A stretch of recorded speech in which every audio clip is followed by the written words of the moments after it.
Are you ready for a reboot? Welcome to the Sheila Mack Show, reality at its finest. History reminds us those hit hardest often become the change makers. This year, we've all hit crazy economic, social, and emotional rock bottoms. We all get knocked down. Something hits globally, locally, personally. It affects our health, finances, our relationships. We have to recreate a business or career. Each show, Sheila and her special guest will be sharing their reboot stories, guiding you with real solutions to upgrade and up-level emotionally, mentally, physically, spiritually, and financially. Here on NBC's KCAA Radio. If you're ready to pull yourself up by the bootstraps and bra straps, enjoy a listen. Here's Sheila. Welcome to the Sheila Mack Show, reality at its finest. Here we have real people sharing real stories and actionable steps to help you reinvent, rebuild, and reboot your business and personal life on your terms. I'm your host, Sheila Mack, and today we have special guests David and Cindy Mulonas. David is a co-host for Something on My Mind podcast, Personal Finance with his wife, Cindy. David and Cindy have a podcast where they cover all things finance and mix in personal, offbeat, and unusual stories. So they are realists, but are always mixing in humor and equation. They love to give back with their stories while helping people achieve their goals. All right, welcome to the show, David and Cindy. Thank you. All right, thank you. You called them Davey. I thought, oh my gosh, you guys are that. You're that close already. Oh, is that your nickname? That was so interesting. It just showed up. That's funny. Actually, it's my best friend's nickname for him. I've never called him. Oh, see there. That's good then. Best friend Sue. All right. So I'd like to start off by asking if you have a time in your business or personal life where you experienced a tough situation and how you got back on track. Oh, geez, David. I mean, I should probably answer that first, considering when I met David, I was coming out of a 16-year domestic abuse relationship with someone extremely bipolar, extremely financially irresponsible, and extremely parentally irresponsible. So I was in a dangerous relationship that resulted in honestly being taken advantage both financially, personally, to the core. And so coming off of that, escaping out of that relationship, finally, when it was my daughter who said, Mommy, at 8 years old, she said, please divorce them. And, wow, the interesting thing is even in the worst of times or the worst of relationships or abuse, you get so distorted, you think that you're doing the right thing for your kids and you're not, you're clearly not. So filed bankruptcy. I lost my home. I lost a car. I lost a boat.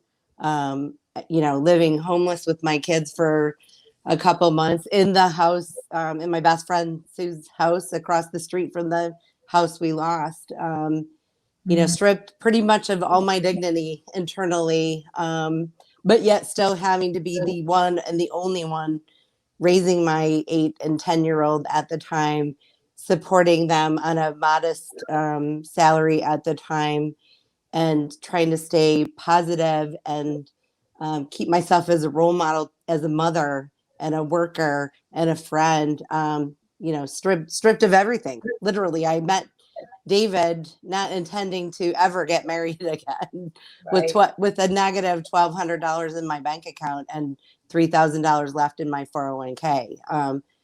You want to talk about, trying to figure out how to ever trust a man again, a life situation that, you have to go to work. And I mean, I guess that's the cool thing. I could say through that process, stripped of dignity by day or by night, let's say, and having to forge forward. And as it stands today, I broke the glass ceiling. I'm in a very high net worth partnership with my in finance, in the financial industry, and basically came through just by pure perseverance of not ever wanting to let my kids suffer and fail and see hardship, but how to react to it, which is what you said.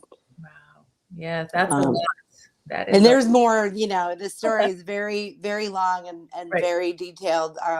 But the long and short of it, being spit on, being choked, being being a drywall repairman because of holes in the walls.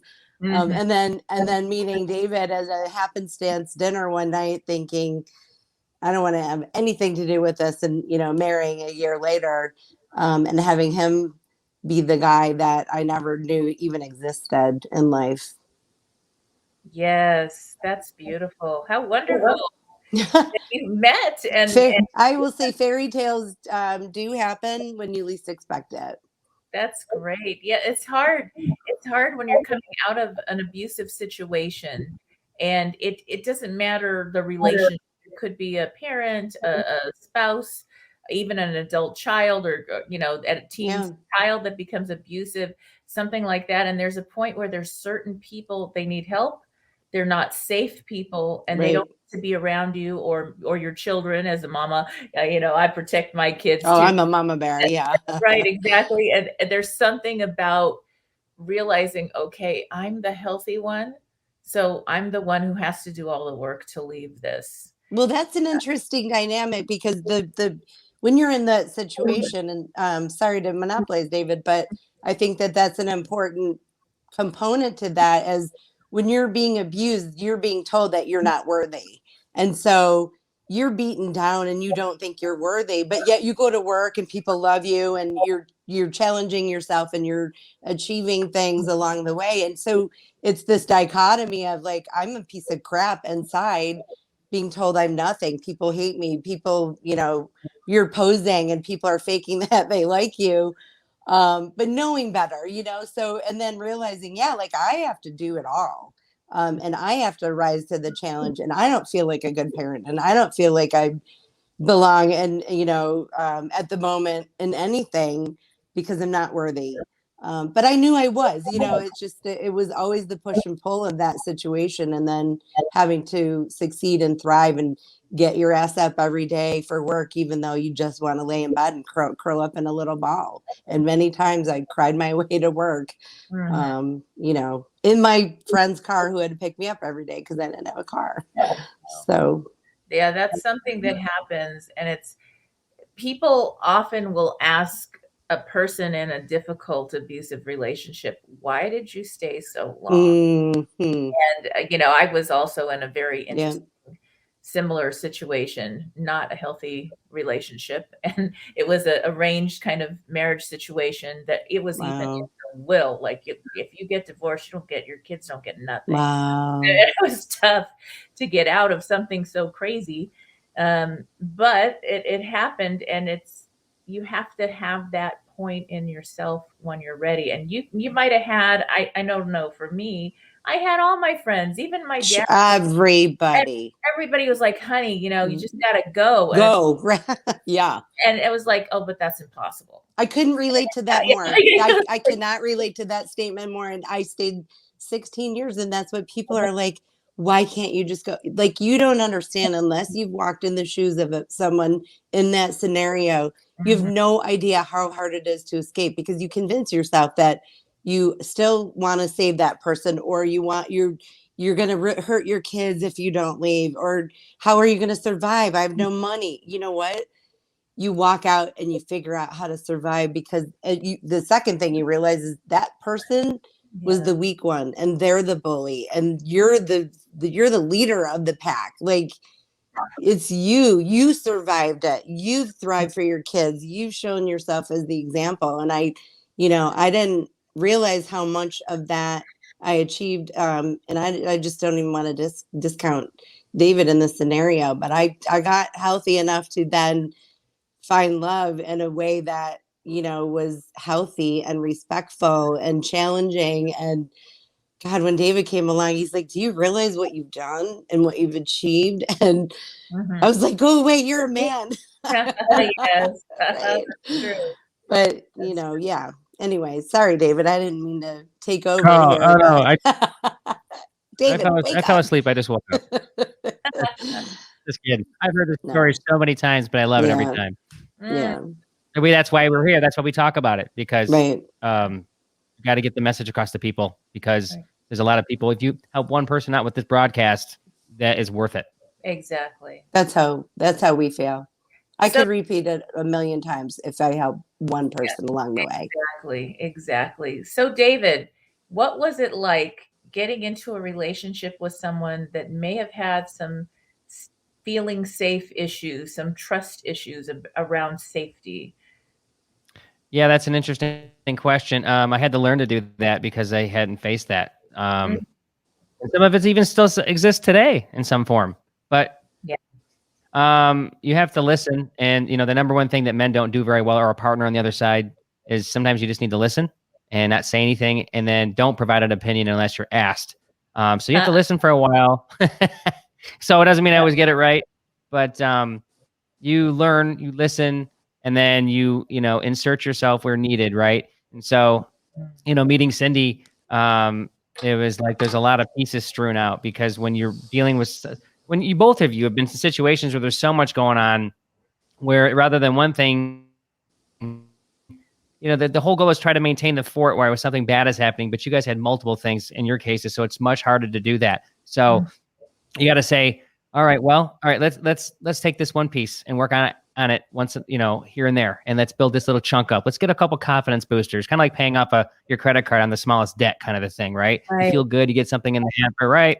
And you keep building up for there, but you keep talking about goals and mindset and what can we do next? But it's always the we. What can we do together, right? But then you have to have your individual side, because you saved yourself, but you have to keep improving yourself at the same time, because the world doesn't really care as much as we all care if you get people in the right places. So you have to stick with your little protective blanket in your circle.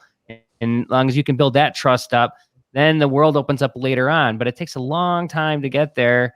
And I would just say that I don't know. I just felt like in my, with me, that I just needed to be there and take care of her.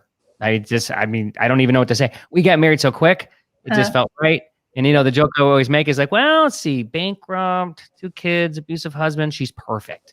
And homeless. Yeah, right. Perfect. I wasn't homeless at the time. I was just completely broke.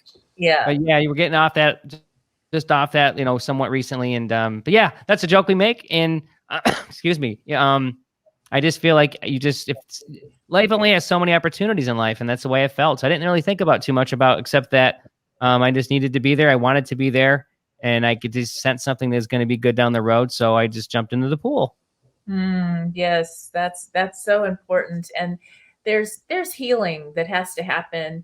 I learned in psychology, my youngest daughter actually is studying psychology. And I learned about this cognitive dissonance. And I was like, holy smokes, that was so real for me. I didn't know how bad things were. In an unhealthy relationship, how unsafe things were until I left. It's amazing, isn't it? It really is, because I ran 5 businesses and I was involved with the community and did was very involved and probably super busy just to get away from him. Right. Yes. Like, okay, just give me some peace. Yeah. And so that was something that I was like, well, how can intelligent women, capable women, great moms, how can we not even see what everybody else saw until after you get safe? I have chills at you saying that, because honestly, I went to work and people are like, but you're the most confident person. You literally lead people to water and you get them to drink. You are just a natural born empath and compassionate, and I always knew that was like the whole dichotomy of me, and still I challenge. It's just a kind of a strange thing when there's times I do fall back mentally into weird spaces, and that's trauma. Trauma's forever.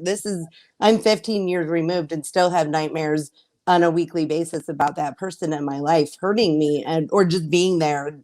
But that was the thing. People would be like, you're so confident. You're so good at what you do. I mean, I was in finance. I was a broke person in finance, but that was completely circumstantial.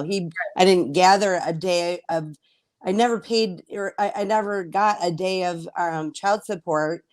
He never took a day of custody to give me relief, any financial relief. And I frankly got stuck with alimony because he didn't want to work. So I was paying, basically taking the food from my children's mouth when he was knocking on the door, because we had a legal and binding contract to pay him. And I feared for my life that I didn't. But yeah, when you remove yourself from that, you look back and you're like, who the hell was that person allowing all of that craziness to go on? And you can't blame the people around you. You can't. Right. I mean, I hid it a lot. My parents had no idea. I revealed stuff only just in the last year. And my mother broke down crying. She said, we failed you. And my dad said, we didn't fail her. She stood on her own 2 feet. She got out, and we didn't know the half of it because she allowed herself to forge forward without our help. And that's, I'll pat myself on the back all day long for that. I mean, trying not to ask for help if I could avoid it. That's so important. And one thing I share, it's not something I get paid to share about, is I do share about 211. And 211, in every state in the United States and all the provinces in Canada, is a place where if you're dealing with abuse, financial issues, other, childcare issues, all different things, mental health help, there's resources there. And a lot of times when you get a divorce or when you're getting away, especially from somebody very abusive, it affects your finances. It affects every single part of your life. And you're like, whoa, why is this? And you start over, and you need to get to ground zero. I talk about it a lot in my book. I'll do my little book plug. Very good. Yeah. And I have resources. And my goal was, I want more resources than anybody could ever need. I want all the resources. And every time I get a new one, I put it in there on the website and this and that, because I want people to be able to get to that point. Yeah. And the beauty is you get to reinvent your life, this time on your terms. Yeah, absolutely. Absolutely. And that's, it's funny, when I met David, I was like, about 3 months in, I called him. We were on our way to dinner, and I said, this isn't going to work. And he's like, what? We have the most, we knew we had an amazing everything. Like, from the second we met, which neither of us wanted to go out, to the next day's conversation, to the date in Costco a week later, to the real date 2 weeks later, to, making out on the couch for hours within 2 weeks, feeling something, so strong. And I'm like, but I was sabotaging it because it felt so normal and good. I just didn't even think that that was a possibility. And my friend was with me that night, and she's like, what are you doing? And he called me, he said, no, you're not going to ruin something that we have. And, we're celebrating our 10-year anniversary this next May, or this next June, I should say. And, 10 years later, strong power couple, and we fight, and we have our issues, and we're not perfect. I'm still a good kisser, though. I'll give him that. And when I think I'm just blushing. You are blushing. I actually love that. I think that's wonderful. I think that's something that's, when you're stepping out of something not healthy, you almost feel like, okay, every man or every woman, if you're a guy or just other partner, whatever, however your relationship was and what you're looking for, everybody's the same. And they're not. There's unsafe, unhealthy people in every, every form, female, every form.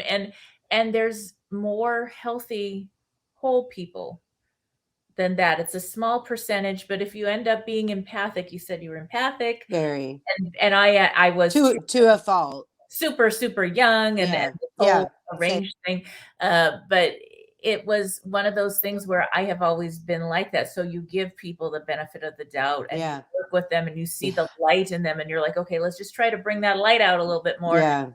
Let's work on this. I mean, I don't know. I probably spent at least $500,000 on therapy for because he was a kid, not even playing around. I made a lot of money, and I spent a lot just trying to kids, let's try to make something work. And I think there's there's work where when you're an aligned couple, that you work together on things and that's normal. Mm-hmm. But then there's when you're working so hard to change somebody and they're trying to change you into both what you don't want. It's like, wait, this isn't the right person. No. And somebody else, that's a great fit, whatever. And so that's good. So those conversations are so important to have, whether you're in a relationship or especially before, as you build one, to discuss expectations. Yeah. And I guess vision, mission, Mm-hmm. Alignment. It's not like you have to do everything the same, but agreements and those unwritten rules that nobody talks about. But, my family, this is what marriage looks like. Right. And parenting. And this is how the house is kept. And Yeah. this is how we keep our finances. And then they have this whole other vision. And it's completely different. And then you combine these two visions, and somehow you got to work all that out where you're both on the same page, or else the expectation that's not said really can affect everything else. Yeah, 100%. And that's, I think David and I couldn't be more different. Like completely opposite, which scared me because I'm like, I'm going to drive you nuts is what's going to happen. I try to help everybody. I say yes to everything. I can't say no. I'm crazy emotional. I'm romantic. And he was like the straight, like logical, even keel. It's all going to be okay. And I'm like, no, it's not. Nothing. And that's still today, 10 years later. He's the voice of reason and voice of logic. And I don't know, David, go ahead. I mean, yes. You need to pipe in because I know you have stuff to say. Like Spock, sometimes Captain the illogical is logical. So right. I think he said that one time in a Star Trek episode, even though I'm not a Trekkie, but I don't know. See, if you look back 10 years from now, we raised kids in a blended family and they're like brother and sisters as good as they could be. You wouldn't even friends. know. They're best friends. They hang out. They all work on our show. We have this brand new studio we built. They're all part of the podcast and the outreach. And then we've built wealth and we live a life that we want. We work hard, and it also makes you give back. We're pretty good with charity. We need to do better. I always want to do better, but we always give back in some shape or form. We don't even try to make money on our show. Mm-hmm. I think we'll start doing that because I think we have a platform now, but that wasn't our goal. Our mission is to align all these things. But the point is that the reason that we always succeed is we always do have the goals. And you kind of alluded to that, Sheila, is that, you have a separation of church and state within each other, but the goals are always floating around for us. And there isn't really anything that we haven't accomplished. And we don't always have a timetable on it. It's like, we'll get this done within a year or two, but it's always on the radar. And then it's like, you can just pluck from the hopper when things are ready. And so it's like, it might be like, hey, we're going to do this bathroom. And all of a sudden we forget about it. And the next, like a year later, it's like, we're going to do the bathroom today. Okay, go pay for it. Like, right. It's kind of cool having like those things to pick from, but we understand that there's a lot of people out there who don't have that ability. So we're very fortunate. So that's why we did the financial podcast, because we know that money is the biggest driver of relationship breakups as it is, regardless of all the other bad things that can happen. But if you can get that right, you can always survive. At least you can pay your bills, maybe have a roof over your head, and you can try to, get through. But I do really think that that's how we survive. One thing I would point out to anybody with a good relationship is that if 95% of your arguments are stupid, then you're good. Yeah. And then you don't go to bed angry. Sometimes Cindy will go up once in a while. I go to bed angry. She don't talk to me. She goes up, and I'm just going to spend the night up here, in the bed tonight. And I guess I'll see you later. And I think the other thing is your chemistry. And that's why we're expanding as the kind of thing we're doing in life now, is because we know that what we do isn't fake. People are drawn to us. People like us. And we want to help, again, people. And so I think, but it takes time to build all this over the years. And you always have to keep fresh, find something new. And then you just learn to be honest with who you are and just realize I can't fix everything about me to be the way she'd like me to be, or vice versa. But you can stay in the zone, and then you're not mad too long. And then you know what, at the end of the day, you're still laughing on an everyday basis. If you can do that, then I think you're okay. When someone says, for example, my husband cheated on me. It's like, well, he didn't cheat on you because you thought the girl was hot. He cheated on you because there's a problem in your relationship. So there's always a result of something else in your marriage that leads usually a guy or girl to go and do something wrong. So that's why it's very important to have great communication in what you're doing. That's so true. Yeah, because you're getting something outside of the relationship that wasn't available. Patient, feeling safe, whatever that is, feeling appreciated. So it does. It is something to work on within the relationship for sure. That's so important. Now, finances. I'd love to hear some financial tips, especially right now during our interesting time with the pandemic. I wouldn't believe this is going on. Every day I hear, what's really going on the planet with all this. Right. And I'm like, somebody wake me up. This can't be real. And I know there's good that will come from it, but it is a difficult time for everyone. And, with your business shut down or the company you worked for, and you're in a relationship, and now not only you got your relationship, and that's just, even normally there's ups and downs, then you've got to bring your business home or work from home, and the schools are closed. So the kids are home. I have 6 children. I adopted three of my they're all grown, but the youngest are home because of the colleges closed, the dorms closed, and now they're gonna go to school. But finally, actually the first day of real school on campus at the university, and they're staying home and going, but just for the day. Right. And so that's it. And so it's difficult. It's different. And financially, you don't have the budget you might have had. Yeah, I mean, I think for us, both of us were fortunate to be able to work through that. So we didn't miss a beat. And in fact, we saved a lot of money because we weren't going out. We normally travel. We didn't. So we had this, I don't want to say giant bank of money, but we both, work hard and earn a salary that commensurates with what we do. But we saw a lot of people hurting. And if you have a GoFundMe page, don't put it in front of me, because I have for a while, David's like, who are you giving to now? Because I feel so fortunate to be able to work through this and not skip a beat.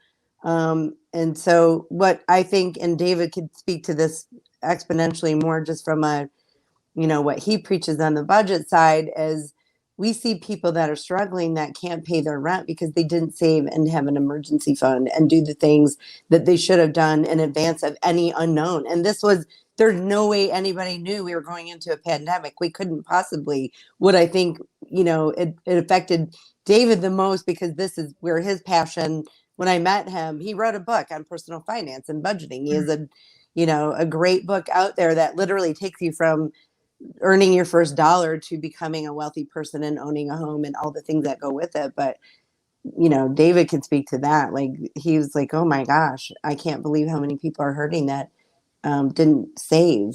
And that's what we preach and why we preach it. Important. Yeah. It's a hidden epidemic in this country. It's been around for years before this happened. It's a catalyst that makes it take the blanket off. The financial crisis was another one. 2008, 2001 with 9/11 had some implications, but you add all those things up. What we always say is that, again, emergency and rainy day fund, number one.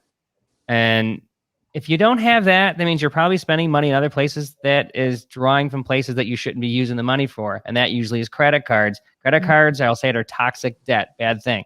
And so if you can't pay that statement off every month, then you're in trouble. Even if you paid all your bills and didn't put money away and you were ready to retire at a certain age, if you don't have money put away, you're still screwed. Right. So basically, while you're doing that, if you're in the midst of it, you have to make sacrifices. So if I have to skip a Starbucks, if I have to eat in every night for 5 months, if I have to go only watch Netflix, you can name a bunch of things. Usually, in most cases, unless something detrimental has happened to you, which is not it's a very low majority, you always like to say, you chose it. And so you put yourself in a spot to get nailed later, because that's the way the country's built. And so, but when we talk to people and help them out, there's like the Dave Ramseys of the world and Susie Ormans and things like that. And listen, I don't agree with all of it, but if you follow what they do, you'd be great. We take it from the reality of, well, most people aren't doing that. So we're going to tell you what you need to do. You make your own decision. We're going to give you the information. But if you listen and follow it, We just want to take it from more a reality aspect. And so I think, and there's so much of it out there that I think that's the way we approach it with people. But bottom line is, like, in the back of your head that if you're not paying attention to your stuff, you're going to get nailed. So, and if this is not a reminder for you, whether you were affected by this negatively or not, you owe it to yourself to start making decisions now, because you don't know how long you're going to live. And you could live a lot longer than you think. Yes, let's all hope so. Let's all hope to in this crazy time. We've had a lot of loss. Yeah. And that's very difficult. And when you lose a loved one, it's you have to put your life on pause sometimes for a minute. I know for myself, my youngest son passed away right before our lockdown. So oh my God, I'm so sorry. Yeah, January 3rd, and he had a heart condition. Was it a known condition? It was a known condition called Wolff-Parkinson-White syndrome. And my gosh. 5th grade, he passed out at the basketball field. So then he couldn't do the sports as much because it was dangerous. And then he did ablation, which is they restart the heart a certain way to get it beating right. And he was going to school, working, had a girlfriend for 4 years, good kid, super good kid. And just he flew in to stay with grandma and for Christmas. And I was flying in the next day and he passed away. Oh my gosh. And they were like, well, he probably had a lot too much caffeine, whatever. And he shouldn't have been drinking, but the caffeine, but the heart, and they're not sure exactly, but they said it could happen. And sometimes when they do the ablation and treatments, they're fine. Oh, and Sheila, geez. Yeah. So that was hard. And I was so grateful to be able to have a place in my life where I could take the pause. Some of the girls moved home and stayed home for a while with me, and homes paid off, cars are paid off. Nobody has college debt. We're not like swimming in money, millions, but we're comfortable, right? And we had things planned out in a way for everybody that we had that, so I took time off work. Wow. And my business, everything, my book release was going to come out January. I went until August of the following that year, August instead of January, because I took that much time off and I needed every second. The people I work with, I worked with like maybe 20% of my clients that I do consulting with. I did like basic things, and everything else I was able to put on hold. And, you just need that time. And, if you work for somebody else and they give you 3 to 6 days for bereavement leave, 3 to 6 days, you haven't even had a ceremony yet. That's not enough time. And especially if it's someone close to you, it's just ridiculous. So to be able to have that where you would be able to say, you know what? I know I'm good at my job, and if I need more time, either you give me time or I'm taking the time. I'll go find another job later. And everybody processes it differently. So I had actually a coworker who lost his daughter recently, and he was back to work a week later. And I said, I'm like, what are you doing? And he said, if I wasn't here, I can't be home. And I literally have to steep myself. And he shared, and we cried, and it was this cathartic thing for him to be able to move on in that way. I don't know what I'd probably go back to work for the same reason. Like but I think that the pandemic was, my God, on top of all of that, you were dealing with that. Luckily you're financially sound to be able to hang on that regard. So many people just, and I don't judge because I've been there. I'll never, ever judge anybody. I will only try to help out and see clarification and what you might be doing, maybe what you could be doing better, let's say. Yeah. No one wants to be told that they're doing something crappy unless they want you to give them the opinion they're doing something crappy. So if you have clients or therapy, things like that, then you have a relationship, and then you can listen to someone say, hey, you're screwing up here. So this is where you need to fix it, again, piece by piece. And so rather than just jumping on somebody because they're not doing something right, because you don't know someone else's reality. And I think the other thing is, like, one person's plight you might think could be trivial, but to them it's a big deal. Now they need to get over it because it probably isn't as big as a deal, but they got to get over it. But you can't just go make a snap judgment or an assessment until you look at it and then have a discussion about it. And let that person make a decision to make a change when they're ready. Well, I think that the times in my life that I had difficulty was, getting out of a bad marriage, and that whole financial reordering of things. Yeah. And I actually was the one that made all the money in the marriage. So yes, I get it. I wasn't concerned about losing the breadwinner, that's for sure. But right. but still, it was a big deal, and a lot of expenses came in, and affect how it affected the kids and what they needed. Different things that you wouldn't expect. And I think whenever there's a situation, that's when, if you have your money in order, that's when it doesn't matter if you're a billionaire, you're going to get hit really hard, and your mind might not be in your finances or in whatever health or whatever it is. And so that's how to start over when you fall off the wagon, so to speak, because some event happened or COVID happened. We didn't expect this. What would you suggest financially for somebody to, maybe they're like, okay, yeah, it is a mess right now, darn it. But how do you go from a mess to this, this big ball of mess, to reorganizing the finances and getting it back on track? What would you suggest? Wow, there's a lot to do there. If you have problems paying things, then you got to go talk to the people you're paying, because you might have get a moratorium, which happened like with the government, maybe some assistance, or like, hey, maybe my phone bill's late. I have to pay a medical bill. It's late. They usually will work with you. That's one way to at least keep the ship afloat. The mindset needs to be, which is always, if you were in the right spot, either way, is what's my survivor number? What do I need to keep going, right? And then I think in some of that little cloud up there, you got to think, what are the things I do like that I can maybe still do a couple of these things that, because my point is, you don't want to give away your whole life, because if you're always focusing on that, even though that has to be 95% of it, you need a 5% piece of solace. If it's just lighting a nice candle and watching a movie, whatever these little things are, you got to leave some of that in there while you're building. So, but that does get back. Remember, 2/3 of all people don't even budget. So if you're not doing that, this is a great time to start if you're in a spot like that. But if you are already budgeting, then you already have some skills to know what you needed to do to get there. And if you had some things built up, maybe you depleted it. But if you're building up again, maybe you can't do it overnight. So if you have to rebuild savings, emergency fund, and maybe some credit debt happened, or a home equity loan or whatever you did, then make a plan that's aggressive enough to make some good dents, but also, again, not overdoing it, because you're stress yourself out by trying to get there so fast. But it still has to be moderate, aggressive, but realistic.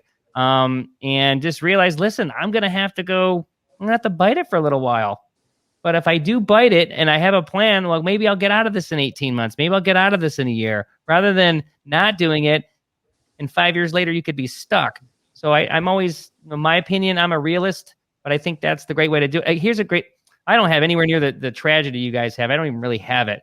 I have things. But one thing I did do, I got divorced in the financial crisis, and I didn't know it was happening, but I had to. I was a contract worker, so I'm working for a number of months. Then I'm done. So the jobs weren't plentiful at the time, and I didn't like what was going on. And so I rented my house. I moved in my brother's house, took my son over there to play with his cousin, and got a master's degree in 9 months, 10 months, somewhere in there. Saying, well, I'll just get more earning power. And that's what I did. But I thought, hey, you know what? At 40. And I thought, well, I'm not too much of a hot date right now. And I hated every minute of it. But again, that's an example of, I took 2 steps back to get maybe 5 steps forward later. And I was willing to do that. And that was not maybe a year and a half before I met Cindy. So I revamped myself a little bit. The other thing I will say is that if you're in spots like this, if you don't like what you're doing, make a change. And I know not everybody can be entrepreneurs like you, and for example, the most won't. But find ways to, when you get settled a little bit, to make yourself more relevant. And it doesn't have to be a book. And everyone says, write a book. Everybody says, do these things. Well, most people can't do that either, or they don't. But find something that, if you have to work some extra hours, go take some training, go find something else that you want to do, go work a second shift, go volunteer at work. find something else that you'll grind it again for a while, but you'll build up enough around you to have options. And that's what I always have told the kids is you need options in life. And so like for me, I'm always relevant in my field. I wrote a book. I have 2 degrees. I have a podcast. I have the website and all this other stuff. And it keeps me relevant. So I will always be working. If I don't want to work for myself, I can go back and work for somebody else if I want to, or I'm credible in the market like you are, Sheila. So, and that when you've built a career doing that because you are relevant. So you really have to just be honest with yourself and be willing. Like I'm going to have to grind it for a while if I don't like what's going on. Yes. See, now for me, I opened a gift store at 23 years old, Wow. a month, 5,000 square feet. And it was 6 months free rent. And I thought 6 months was like a lifetime. Yeah. And then, I started having to pay this crazy rent. And I thought, I don't really like this. And I got marketing help and I got a CPA. I started learning. It was very successful. I bought the other buildings. Wow. Had 5 gift stores. Wow. Which paid for my kids to do everything and Wow. go there and to Stanford, everything. And so it was really nice. But I decided I want to buy the buildings. And so I did that. I used business credit, but I hate debt. And so I paid that off. I was cleaning the buildings. Yeah. I was doing the sweat equity when I was younger because I could. And I had these kids and people were like, well, you just don't have anything because you're cleaning the building. And I'm like, well, you know what? That's okay. Cause I'd pay it off in like 3 to 5 years. Then and you win. Next one. And then I'd be like, yep. And now I can have whatever the heck I want. That's amazing. You do the work. And there's something about it's okay to roll up your sleeves and work. Well, that's a great example that your children too, by the way. And I think there's no amount of hard work ethic that will ever go unnoticed or, people can think whatever the heck they want, but you knew the truth. So that, and you're building your own empire internally just because you were putting in the sweat equity. And I think that's more fruitful and more rewarding and, more of a sense of pride than anything. Like I did that. And your kids are like, hey, my mom did that. Yes. That's what I did. Like I never stopped working. I never gave up. I always roll my sleeve. In fact, we just had this big party at my job the other day and a colleague came back to me and he said, those young girls saw you cleaning up at the end of the night and not leaving and you were exhausted, but they noticed they're 20 and you're a leader in the team. And yet you had rolled your sleeves up and you were doing dishes and throwing the food away. And I'm like, yeah, but this is this is my family. This is my home. I wouldn't have it any other way. I'm not above that. Not for 1 second am I above that. Yeah. And I didn't realize what an impression and then I stopped to braid one of their hair and they're like, oh my gosh, she braided my hair. Like, that's what moms do. That's what we do. That's what leaders do. I'm not above that. I can delegate and that good leaders delegate. But at the end of the day, good leaders, I think David always used this example. If I'm going to be a leader at a company, which he has for many years, and he's walking down the hall and there's a piece of paper on the floor, he picks up the paper and throws it away. Right? That's because we're not above that. Actually, I recycle it. Oh yeah. But yes. Oh, that's right. Oh my gosh. What was I saying? Throw it away. Yes. Never. No, but you're right. I've used that example for years. Lead by example and a good attitude. You don't have to be a mean person. You can be a leader and also have a soft enough side and knowing business is business. I do want to disclose something though. From that party, I did take home a veggie tray. All right. We were given the veggie tray. It was very big. It could barely fit in the fridge. Well, that's something. And there's something now, I don't know how old your kids are now, but there's that point where the children, they start going to high school. Right. And there's where my kids went to high school, people would give their children brand new cars. Oh, yeah. Mercedes, BMW, or whatever, Audi. And it's like, wait a minute. This is your first car. No, literally. how is that right? And, you know, I definitely made the mistake with my first of giving him a not a nice car, but you know, A it decent. was a newer car with low Right. miles, but there wasn't the appreciation Mm-hmm. or the care or and there was Mm-hmm. almost a pushback of resentment. Right. I thought, what? I don't understand this. And then the others were like, I got my own car and Yeah. I'm so proud and I clean it every day because it's Yeah. my car. And, you know, yeah, I help out with insurance when they're going to school and getting straight A's and only working part-time. And Right. you know, I will help. But they had to take those steps. And I kind of learned by the first mistake that sometimes we overhelp and it actually will cripple our children. Yeah. And we've Really seen hurt. that rampant through our kids' friends. And we've always said, like, you know, you are going to do laundry at 13. You're going to, well, actually younger. When we blended, we were like, all right, we're a family of 5 now. I'm not doing laundry for 5 people. No. So they learned really quick. We had a rotation. We had a board in the house of chores, and there was quite the competition. And it was like, you do your choice. If you do extra, you get extra favors or extra money. It's what you get later in life, not even just like even financially. When you're done, you can look back, I have this, I can do this. Your kids, it's like the reward is, how is your relationship? How are they doing? You just want to feel good that they're happy and doing what they want to do, but they actually like spending time with you. They'll come over and have a beer. And, you know, Chase is coming home from, you know, 2 hours away early Friday. I'm taking him golfing. And like, as an example, we're all on a fantasy football draft together. Even my brothers are involved. We've been doing it for 20 years. They do it. They're all on the show together, like I mentioned. And it's like, that's the reward you get. That's the feeling that no one can take away from you. And that's what it all matters when it comes down to it. That's beautiful. That is so nice. Now, I'd love for you to share about your podcast a little bit more and your books and get more into the flow of that, where people can listen, and a little more about all that. The book is called I'm Not Flipping Burgers When I'm 70.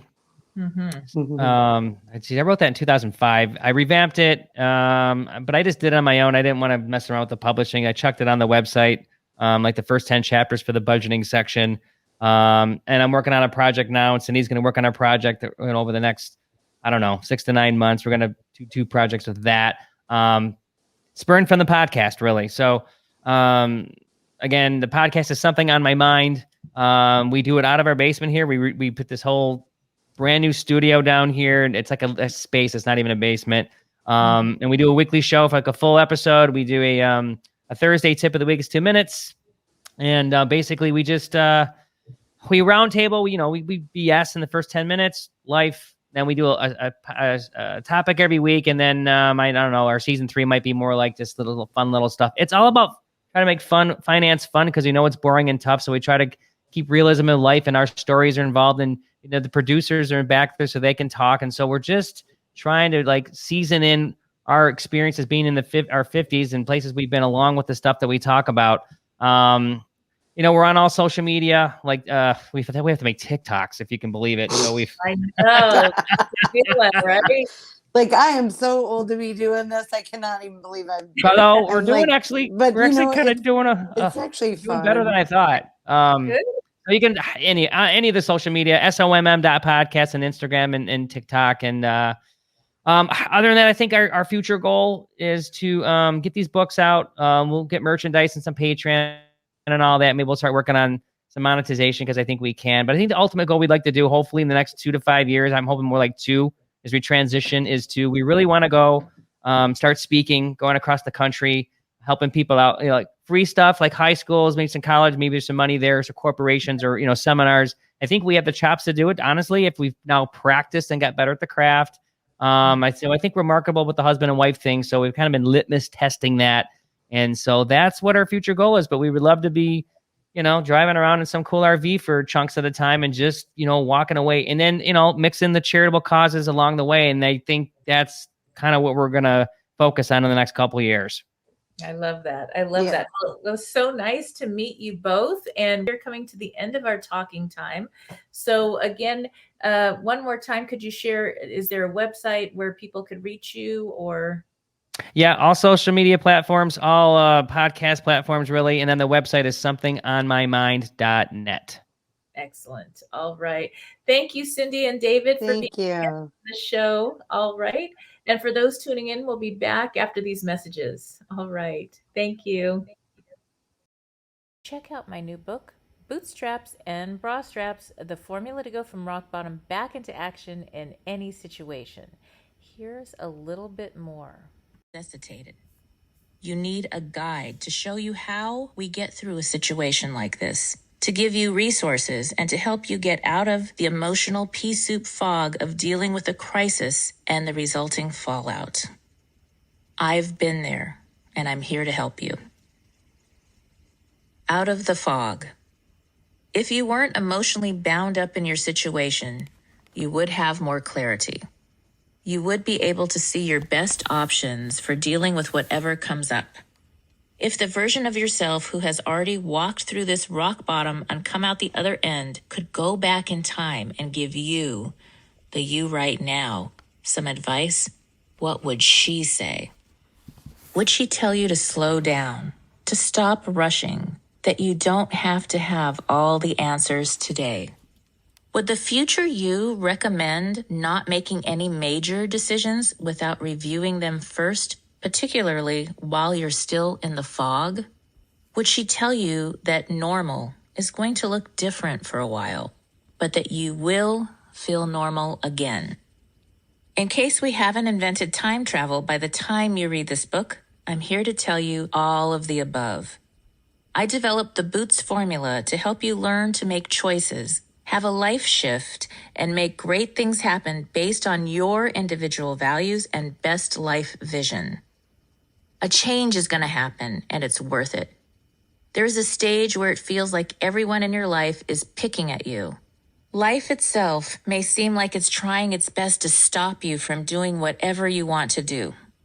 All you hear is, "That's a stupid idea," and "That's never going to work," and "Who do you think you are?"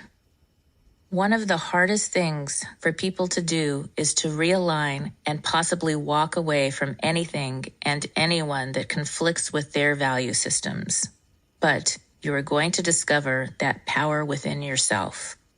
Through the activities and examples in this book, you will discover your true north and will be able to easily do what is needed to move forward with your life. Anything that hurts you, that doesn't resonate for you, that fights against what you want and believe in, you are going to give it the boot. Is not one size fits all, just like a pair of boots or a bra. So the formula is designed to help you through any situation.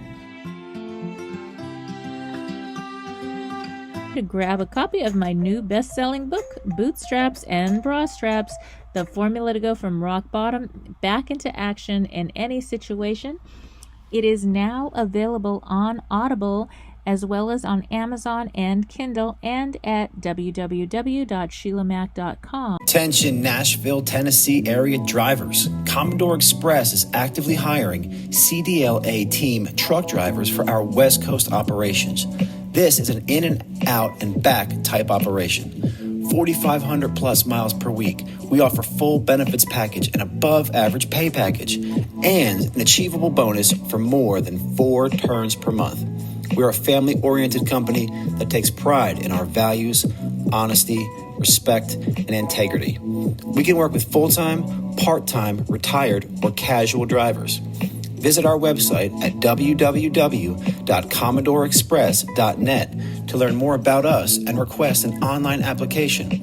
Or call Robert in recruiting for more information at 615-287-5140 extension 1. That's 615-287-5140 extension 1. We look forward to seeing you in one of our seats.